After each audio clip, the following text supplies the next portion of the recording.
Nintendo fans just cannot stop getting abused. Mario is just beaten over the head with his long thick green pipe. So what happened this time? Nintendo just revealed over 20 new games coming to the Switch 2, and guess how many of them have a physical release? The answer's one. That's right. I wish I was kidding, but everybody knows that game key cards are objectively not a physical release. Imagine walking into a bookstore and purchasing a paperback copy only to find out that the pages are blank and that you really just downloaded a license to the book, and when you get home you have to download the pages. That's exactly what's going on here. Game key cards look like a physical Switch 2 cartridge, but there's no actual game data on that piece of plastic. It's just a license on the card that triggers the download, and so yes, you can share them and resell them like actual physical cartridges. So sure, game key cards are a lazy step above code in a box because those are single use. Just like with the Wii, just like with the 3DS, eventually one day the Switch 2 servers are going to go offline, and when that happens and you can't access the eShop, the value of those game key cards goes to zero. There will be nothing on them. They will just be a useless piece of plastic. So what's the deal here? Is this a clever middle ground for physical collectors, or is this just sort of the beginning of physical games effectively becoming a vinyl record cover with no actual record inside? The bigger picture is going to shock you, and there is a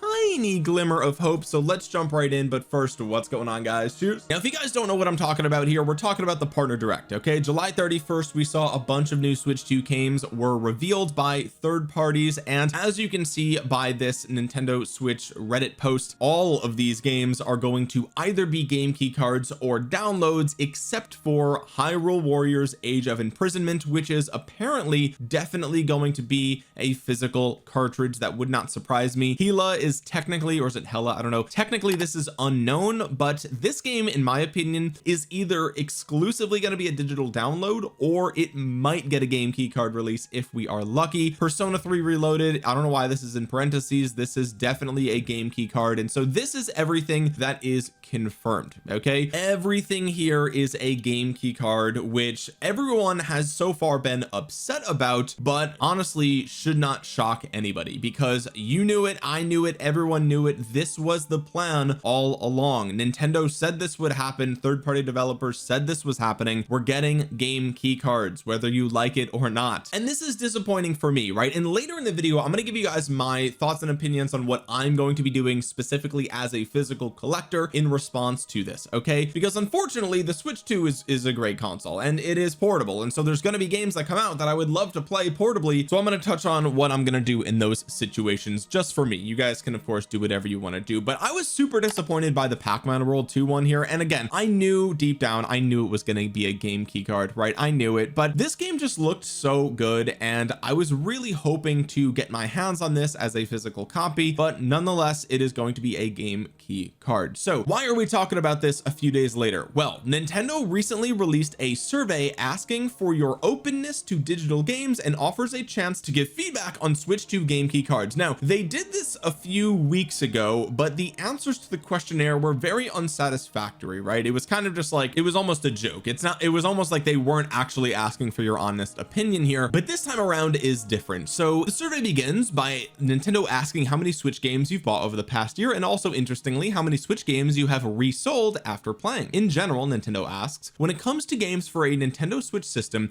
do you prefer purchasing games in physical format or in digital format? Answers range from strongly prefer physical to strongly prefer digital. In a separate question, Nintendo asks users for the top reasons why they would consider purchasing a physical copy of a game over a digital download. Answers include the suggestion that, quote, physical games provide a stronger sense of ownership, as well as responses around physical games being easier to sell, easier to find at a discount, or easier to share with a household. Other options include the collectible nature of boxed games, as well as the additional items sometimes packaged with them, such as a steel bookcase. That question is then followed by a similar list of of reasons why you might prefer a digital version of a game, with responses that include, quote, I don't have to worry about losing a game cartridge. Other better reasons involve the ability to quickly access digital downloads, not having to visit a brick and mortar shop or wait for a boxed game to be delivered in order to play, as well as the ease of sharing digital games, such as via Nintendo's own game share feature. And then here's a screenshot of the actual questionnaire, so you guys know that people aren't making this up. Okay, so this is the question we just read: which of the following reasons would you consider buying physical Switch games? And this is a multi-select thing, right? So you can select more than one of these, and so that's gonna be it. Afterwards, Nintendo asks about how your, quote, openness to purchasing digital games has changed over time. Have you become more open to digital over the years or less? Clearly, Nintendo wants a sense of the trend here. Finally, Nintendo lists out all the methods available to buying a Switch 2 game and asks for your preferences for buying each. These include both a physical game cartridge with the full game included on it, as well as a physical cartridge that, quote, allows the download of a full digital game. In other words, the Switch 2's game key card. And then there is a link to the survey here, but the survey is no longer active. So I suspect that Nintendo was flooded. They were bombarded with people responding to the survey, and they probably got enough responses to come to reasonable conclusions here. Okay, so Nintendo has, released the game key cards for the Switch 2 as sort of a middle ground, and honestly it hasn't gone over super well. They haven't sold super well. The feedback from the fans has not been super good, and so Nintendo is just trying to kind of get people's thoughts and opinions on this. Now here's the thing though, right? I don't really understand the purpose of this survey, right? And here's why. If we are honest with ourselves and we do a little bit of digging into the trend and the trajectory of the gaming market over the last 20 years, we will find a shocking conclusion here that, truthfully, if you've been paying attention even just a little bit, it won't actually be shocking, but it might be a little bit depressing. It might be a little bit disheartening. Okay, so let's jump right into the actual real data that Nintendo already has, and that is reported on by the BBC back in 2023. Almost 90% of games sold in the UK in 2022 were digital. I mean, man, we really barely have to dig any deeper than that. The headline says it all. Almost 90% of games sold in the UK in 2022 were digital. The Digital Entertainment and Retail Association said 89.5% of games sold had been digital downloads, and the remaining 10.5% actual physical copies. About 30% of the sales came from mobile apps, which are sold digitally. That's right, of course, there are no cartridges for your iPhone. It is exclusively digital. In total, the gaming industry accounted for 4.7 billion of sales in the UK in 2022, higher than that of film, television, or music industry. The numbers mean gamers were much more likely to download games through their console or PC rather than waiting for a delivery or going to a shop. That was 2022. Let's take a look at 2023. This was reported on by Tweaktown, which, by the way, is a wild name for a website. That is just truly an unbelievable. Why would you? What is going on? What is that? Anyway, digital to make up 95% of video game revenues in 2023, or 174.5 billion. Now this is revenue, right, which is not the same thing as sales, right? Of course, sales is units, revenue is dollars, right? And so you can download Genshin Impact for $0, and that's one unit. You are one person downloading one copy of Genshin Impact, but you can go on to spend $2,000 pulling for Hu Tao, right? So like, we're not really comparing apples to apples here, but this is still, I mean, this is the metric. Like, let's not fool ourselves. Okay, this is the metric that companies like Nintendo are looking at. Where are people spending their money? That's all they care about. Okay, they don't care how you feel about game key cards. Do you put your money where your mouth is? And the answer is that 95% of video game revenue in 2023 was digital. Let's jump right in here a little bit. GameIndustry.biz's annual year-end numbers datasheet has been published, revealing a dearth of information about the interactive entertainment's overall performance in 2023. The infograph, which includes a multitude of key metrics from the world's top analyst firms, underlines a trend that has been growing for some time. Digital gaming is taking over. That is an understatement. Digital gaming took over in 2013, I think, was the first year that they like kind of outsold physical in terms of revenue. Okay, so it's been a decade since digital took over. Now it is just, they're stomping on the dead horse for the last 5-10 years. According to Newzoo, digital made up about 95% of 2023's gaming revenues, or about 175 billion. This value includes both full game purchases made on storefronts like the PlayStation Store, Nintendo eShop, Steam, and the Xbox Store, as well as in-game purchases and microtransactions spending across platforms, right? So here's a quick breakdown. Console gaming was about 53.2 billion, which was 29% of worldwide spending. Physical was about 9 billion, which was 17% 40% of console gaming revenue, and digital was 44.16 billion, which is 83% of console gaming revenue. Okay, now this is important. It should be noted that mobile gaming is expected to make 90 billion and is all digital. Mobile is expected to make 49% of global game revenues and would account for 51% of total digital spending throughout 2023. So okay, so here we can see the report shows that console gaming is an 83 to 17% split. So this is 83% digital, 17% physical. And then of course when you look at something like PC is 99.5% digital, right? Like there might be someone out there buying a collector's edition somewhere that's physical somehow, I don't know, but it's all digital. You know it, I know it, everyone knows it, right? Now the point of me telling you this, right, and I already know the comments are going to be like, oh, this isn't units sold, oh, this doesn't, this, I'm telling you boys, okay, these are for-profit companies. Money is all they care about. Revenue is all they care about. Where are people spending their money? And you can look at this and say, oh well, they're including mobile and they're money is what they're paying attention to. Okay, if people are spending $90 billion on games on their phone, what that means is people don't care that it's all digital. You understand? I know comparing mobile to console feels like apples to oranges, but when you realize that there's only one thing that transcends all of this, that is money. Where are people spending their money? If they're spending 90 billion on their gaming on phones, then that means they don't care that it's digital, right? They don't care. It doesn't matter to them that what they're spending on is a digital purchase. It doesn't come across their brain. It's whatever. It's just they're paying for the game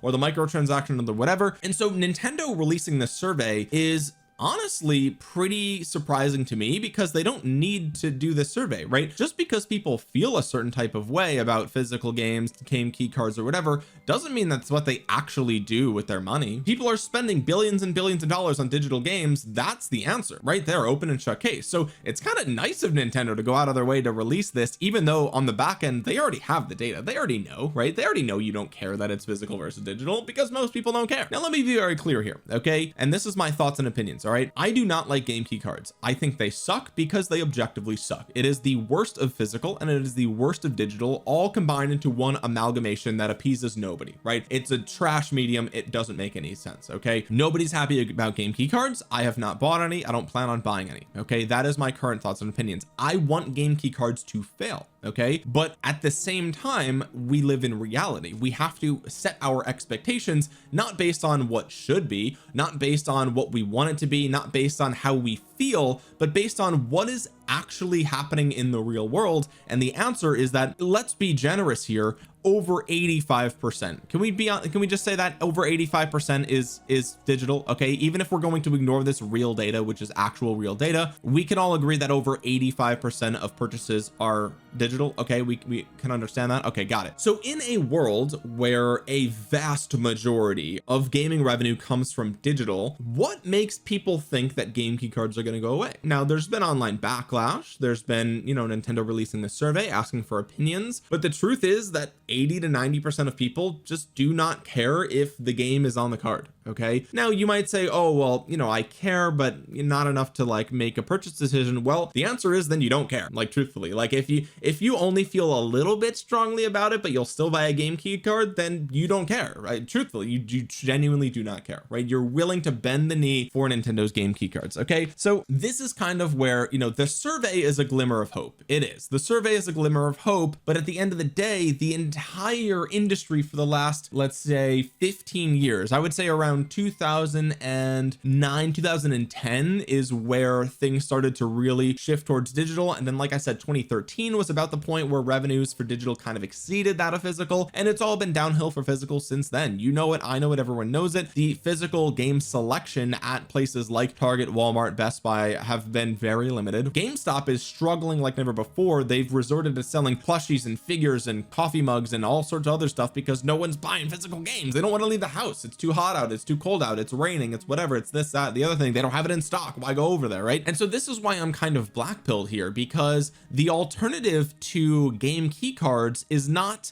full game on the cartridge, it's code in a box. You understand? The alternative to game key cards was never the full game on the cartridge. It's always been game key cards or digital. That's been the distinction, right? Now I've made the argument in a previous video that the only reason code in a box exists, and this is true, like game companies have come out and said this explicitly, right? They have strictly come out and said that the reason code in a box exists is purely for marketing, right? You are walking through Walmart and you walk by and you see that Monopoly is available on the Switch and it's right there, right? Like these retailers have the foot traffic of thousands and thousands and thousands of people every single month, and so it's marketing, right? Having something on the shelf in front of people is marketing. And think about the fact that, let's say you don't even own a Switch 2, right? If you don't own a Switch 2, you don't know what games are for it because you can't go on the eShop. The only way to access the Switch 2 eShop is you have to, Google it or look it up or pull it up on your Switch 2. And so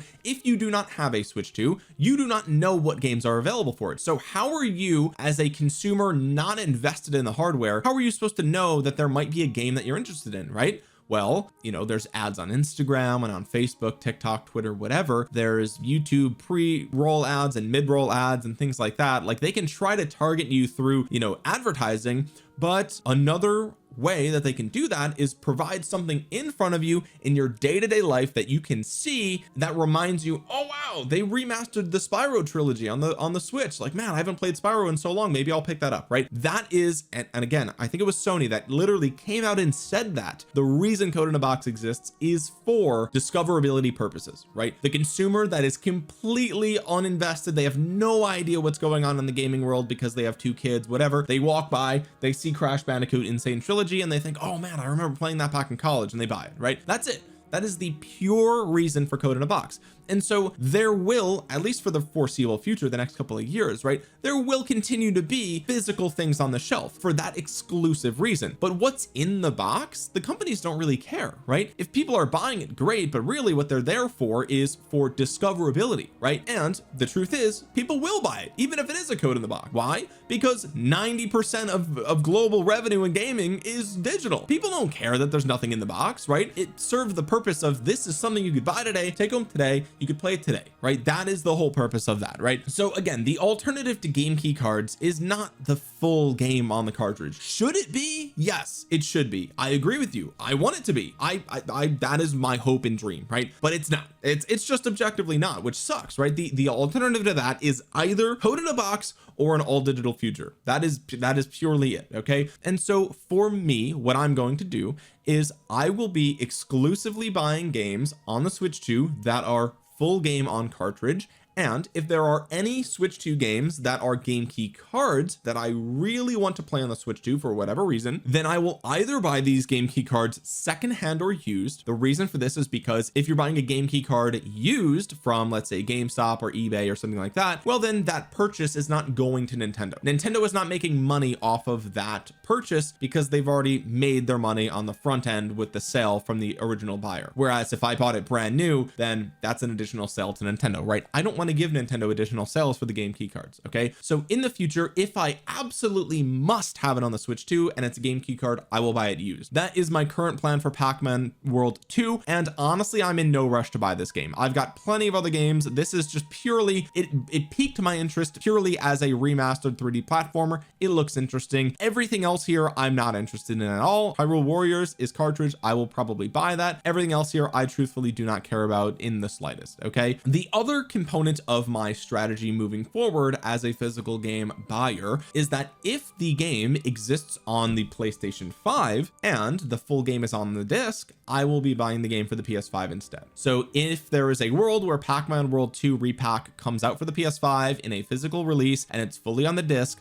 then the Switch 2 can go F itself. I'm not buying it for the Switch 2. I will buy it for the PS5. The PS5 works just fine. It's plugged in right here. Everything looks fantastic on the PS5. Like, the graphics are incredible. There's no reason for me not to do that, right? It looks great on the shelf. It's a win-win for me. I get the physical copy. It's on the disc. I can play it on my PS5. It is what it is. We're done. It's over with, right? So that's going to be my strategy moving forward, which means that most likely my Switch 2 collection will be comprised mainly of just first-party games, which kind kind of sucks, right? Because third-party support on the Switch 2 is great on paper, right? The ability to play some of these third-party games on the Switch 2 is fantastic because you can play them on the go, you can play them on a flight, you can play them on a train, or whatever the case might be. I live in New York City. I find myself on the subway, I find myself, you know, traveling when I'm flying. Like, those are real uses for the Switch 2, but there's just no way that I'm going to be buying a game keycard because there's no point. If I'm really going to buy a game keycard, I'll just download it digitally, right? That's really what it's going to come down to. There's no point in buying a game keycard. Just have it on the shelf.